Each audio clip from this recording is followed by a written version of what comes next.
Break के बाद फिर से आपका स्वागत है हमारे खास कार्यक्रम में और दो खास मेहमान भी हमारे साथ जुड़े हुए हैं। उनका परिचय हम करा देते हैं। हमारे साथ विजय कुमार दत्त जुड़े हुए हैं जो एक्सपर्ट हैं अर्बन इंफ्रास्ट्रक्चर डेवलपमेंट के, और जपन पाठक हमारे साथ जुड़े हुए हैं जो सीनियर जर्नलिस्ट हैं गुजरात से, वो हमारे साथ जुड़े हुए हैं।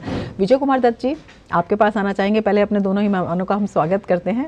विजय जी, आपके पास आना चाहेंगे, आपसे जानना चाहेंगे जिस तरह से लगातार जो विकास परियोजनाएं हैं और उससे भी ज़्यादा जो तीव्र गति से न केवल उनका शिलान्यास हो रहा है बल्कि उनका उद्घाटन भी हो रहा है, और अब जिस तरह का आंकड़ा है उसे किस तरह से आप देखते हैं विकसित भारत की एक बहुत ही जिसे कहते हैं मजबूत गारंटी? एक बहुत बड़ी मजबूत गारंटी है। और एक चीज मैं बताना चाहूंगा, विकास भी और संतुलित विकास भी जी। और विकास जिसमें पर्यावरण का ख्याल किया।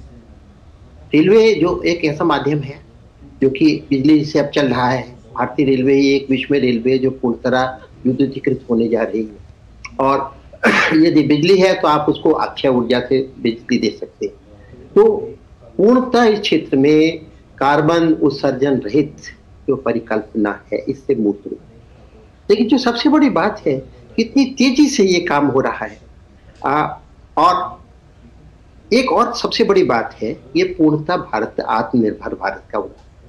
वंदे भारत ट्रेन जो है आज जिसका 10 का उद्घाटन प्रधानमंत्री जी ने आज किया है, और 400 ट्रेनें जिस प्रकार से इस वर्ष में चलाई जानी है, एक उदाहरण है जिसमें कि भारत में परिकल्पित, भारत में डेवलप्ड, भारत में मैन्युफैक्चर्ड एक प्रोडक्ट है जो कि विश्व का अनूठा है।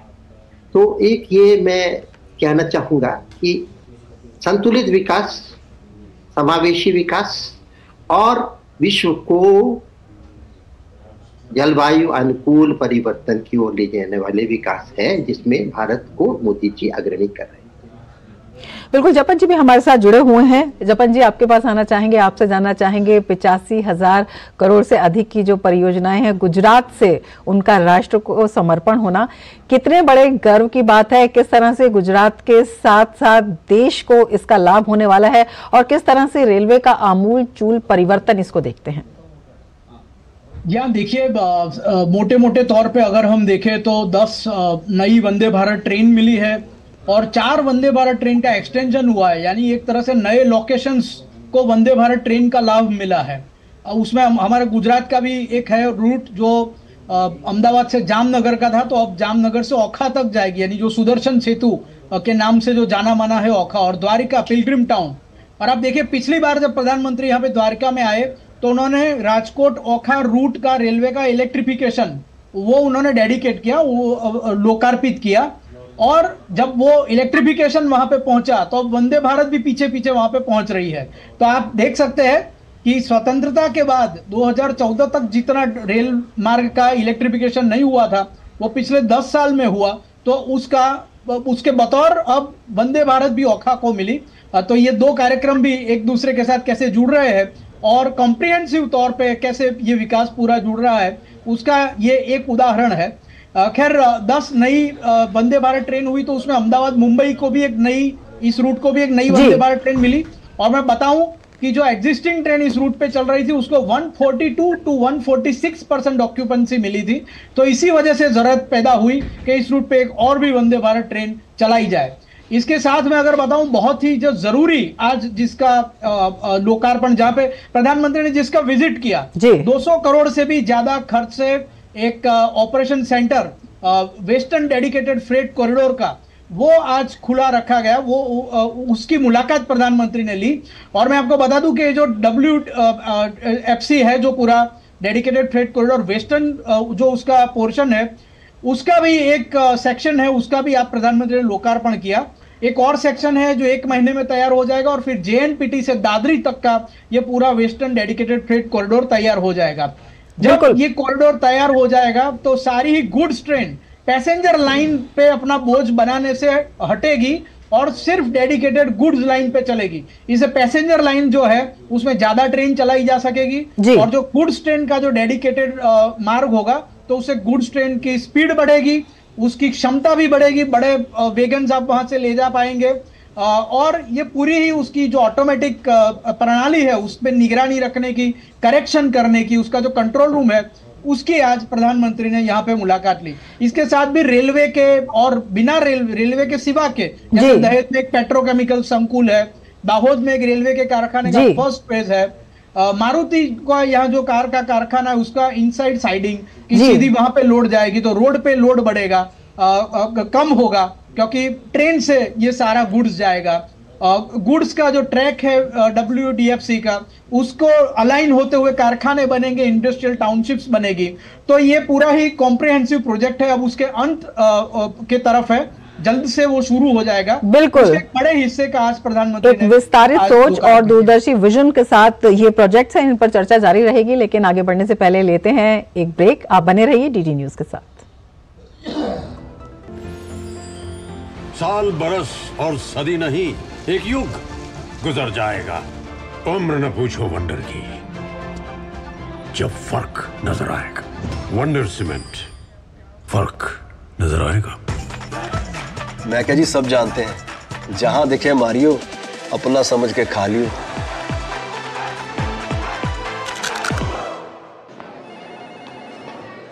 सर, आप बहुत लकी है कि आपके बेटे ने हेल्थ इंश्योरेंस और बाकी सारी फॉर्मेलिटीज टाइम से पूरी कर दी है। अब आप घर जा सकते हैं। मेरा बेटा? तो फिर आप? पॉलिसी बाजार। क्लेम के टाइम पे हमेशा आपकी हेल्प को तैयार। पॉलिसी बाजार, 1 करोड़ का हेल्थ इंश्योरेंस सिर्फ 390 रुपए महीने से शुरू।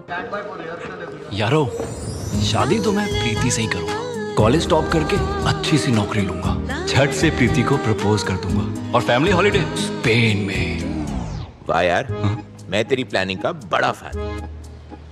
तू आज ही SBI में अपना सेविंग्स अकाउंट ओपन कर ले और अपने स्पेन हॉलिडे की सेविंग शुरू कर दे। SBI सेविंग्स अकाउंट के साथ पाइए सेफ, सिक्योर, कन्वीनियंट बैंकिंग और ग्रेट कस्टमर सर्विस। SBI, देश का फैन। लाइफ में फाइनेंशियल आजादी के लिए NPS जरूरी है। रिटायरमेंट में फाइनेंशियल आजादी रहे जारी, NPS से आज ही करे तैयारी। NPS जरूरी है। Direct plan mutual fund schemes में खुद इन्वेस्ट करने का एक ऑप्शन है। म्यूचुअल फंड्स खुद ही? सी, जैसे मैंने फिट रहने के लिए ट्रेनर रखा है। तो दिखता ही है भाई। पर तू तो सेल्फ मेड है भाई। लाइक मुझे फिटनेस की नॉलेज है, तो I made my own training programme. और तेरे ट्रेनर के पैसे भी बच गए। हाँ, सेम विद डायरेक्ट प्लान, यहाँ मेरे कमीशन के पैसे बच गए। सही है। म्यूचुअल फंड निवेश बाजार जोखिमों के अधीन है। योजना से जुड़े सभी दस्तावेजों को ध्यान से पढ़ें। अरे राजू बेटा, तूने नई बाइक ले ली? ऐसे ही तरक्की करो, खूब आगे बढ़ो बेटा। अरे चाची, सिर्फ मैं नहीं, मेरे जैसे 25 करोड़ लोग गरीबी से बाहर निकल चुके हैं, और मैं गारंटी देता हूँ कुछ सालों में अपने देश से गरीबी पूरी तरह खत्म हो जाएगी। गारंटी? कैसी गारंटी? अरे चाचा, मोदी की गारंटी। अच्छा, अब तो गारंटी पूरी होने की भी गारंटी है। मुसीबतों की छुट्टी, मोदी की गारंटी, ओ मोदी की गारंटी। साल, बरस और सदी नहीं, एक युग गुजर जाएगा, उम्र न पूछो वंडर की, जब फर्क नजर आएगा। वंडर सीमेंट, फर्क नजर आएगा। ब्रेक के बाद फिर से आपका स्वागत है। विजय जी, आपके पास आना चाहेंगे। जिस तरह से इन परियोजनाओं को लागू करने में जो आजादी के बाद से अब तक नहीं हुआ, अब होना शुरू हो रहा है। अगर पिछले 2.5 महीनों की बात करते हैं, प्रधानमंत्री ने कहा 11 लाख करोड़ रुपए की परियोजनाओं का उद्घाटन हुआ। तो किस तरह की राजनीतिक इच्छा शक्ति जो पहले नहीं थी या निजी हितों के लिए वो लाई नहीं जा रही थी, और अब वो दिखाई दे रही है? देखिए, ये इच्छा शक्ति ही है, क्योंकि इतने बड़े कार्य हो रहे हैं। कुछ विशेषताएं मैं आपको जो आज के प्रोजेक्ट की आपको बताना चाहूंगा। ये जो वेस्टर्न डेडिकेटेड फ्रेट कॉरिडोर है, इसमें विश्व में 7.4 मीटर ऊंची ओएची है, जो कि विश्व में सबसे ऊंची ओएची। और ये इसकी आवश्यकता क्यों पड़ी? इसकी आवश्यकता इसलिए पड़ी कि हम कहा गया कि वहाँ पे डबल स्टैक कंटेनर लगेगा, एक के ऊपर दूसरा कंटेनर, जैसा आप दिखा रहे हैं, 3 स्टैक कंटेनर चलेगा। तो इसको चलाने के लिए हमें या तो हम डीजल से चलाते, जो कि पर्यावरण के लिए अनुकूल नहीं है, या एक ऐसी व्यवस्था करते जिससे कि हम ओएची इतनी ऊंची करते। तो ये विश्व में पहली बार किया है। और एक चीज आपको बता दूं, इंजीनियरिंग की दृष्टि से एक जो जैसे 5.5 मीटर विश्व में वो अचीव होती है, उसके लिए तो ये पिछले 50 वर्ष से था। जब आप उसको ऊंचा करते हैं, उसमें इतने सारे गणनाएं, इतने सारे ट्रायल, इतने सारे इंसुलेशन होती हैं तकनीकी, तो इस काम को पहली बार पूरा किया गया है और एक ये विश्व में कीर्तिमान है। दूसरी चीज ये है कि जो वेस्टर्न डेडिकेटेड कॉरिडोर है, जिसका प्रधानमंत्री जी ने कंट्रोल सेंटर का उद्घाटन किया, इसकी विशेषताएं, जो पोर्ट कनेक्टिविटी का, ये मेरे विचार से विश्व में बहुत बड़ा वर्क होगा, जो कि बहुत बड़ा काम होगा। जपन जी, आपके पास आना चाहेंगे और आपसे जानना चाहेंगे किस तरह से ये बहुत ही निवेश की अगर हम बात करते हैं तो उसके लिए, और रोजगार के जो कह रहे हैं कि 50,000 से जो ज्यादा रोजगार के प्रत्यक्ष और अप्रत्यक्ष अवसर पैदा होंगे युवाओं के लिए, राष्ट्र निर्माण के लिए, ये भी विकसित भारत की गारंटी का एक अहम कदम है। यार देखिए, आप जो इंफ्रास्ट्रक्चर के ये जो काम है, कुछ काम का तो लोकार्पण हुआ और कुछ का भूमि पूजन हुआ वर्चुअली, तो ये सारे ही काम, जैसे मैं आपको बता दूं कि दहेज का जो पेट्रोकेमिकल्स कॉम्प्लेक्स है, इतना बड़ा यही एक प्रोजेक्ट है जिसमें हाइड्रोजन का भी और पॉलीप्रोपिलीन का भी जोगवाई है, उसका प्रोविजन है। वही इतना बड़ा प्रोजेक्ट है कि हजारों रोजगार तो उसी में मिल जाएंगे। इसके सिवा आप अगर देखें तो हर ट्रेन पे लोकल प्रोडक्ट के स्टॉल्स, जन औषधि स्टोर्स, इसके सिवा अब मैं आपको बताऊं कि दाहोद में जो कारखाना है उसके फर्स्ट फेज का इनॉग्रेशन, इसके सिवा आप देखिए मारुति का जो स्लाइडिंग का प्रोजेक्ट है, साइडिंग का, यानी कार्स ट्रेन में जाएगी। इसके सिवा आप देखिए अमरेली में, यहाँ पे हमारा एक सौराष्ट्र का इलाका है, बरसों से मांग थी कि ब्रॉडगेज से कनेक्ट होना चाहिए, तो अब वो भी ब्रॉडगेज से कनेक्ट हो रहा है। आज उसका भी भूमि पूजन हुआ। ब्रॉडगेज कनेक्शन का डिस्ट्रिक्ट हेडक्वार्टर है अमरेली। तो ये जितने भी इंफ्रास्ट्रक्चर के प्रोजेक्ट का इन पिछले दिनों में 75 दिनों का तो हिसाब प्रधानमंत्री ने अभी अभी हमको दिया ही है उनके वक्तव्य में।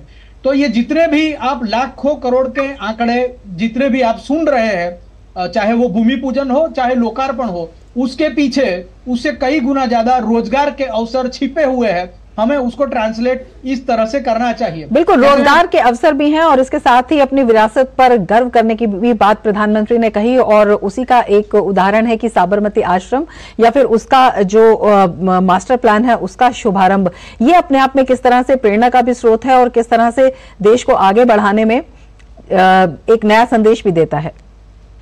जी देखिए, साबरमती आश्रम हमें भी अहमदाबाद में मालूम नहीं था, लेकिन प्रधानमंत्री ने आज उजागर किया अपने वक्तव्य में कि ये साबरमती आश्रम कभी 120 एकड़ में फैला हुआ था, अब सिमट के 5 एकड़ में रह गया है। यह एक वैश्विक अट्रैक्शन है। नेल्सन मंडेला हो, ब्रिटेन की क्वीन हो, कई ढेर सारे दुनिया के नेता साबरमती आश्रम की विजिट करने के लिए भूतकाल में गुजरात में आए हैं।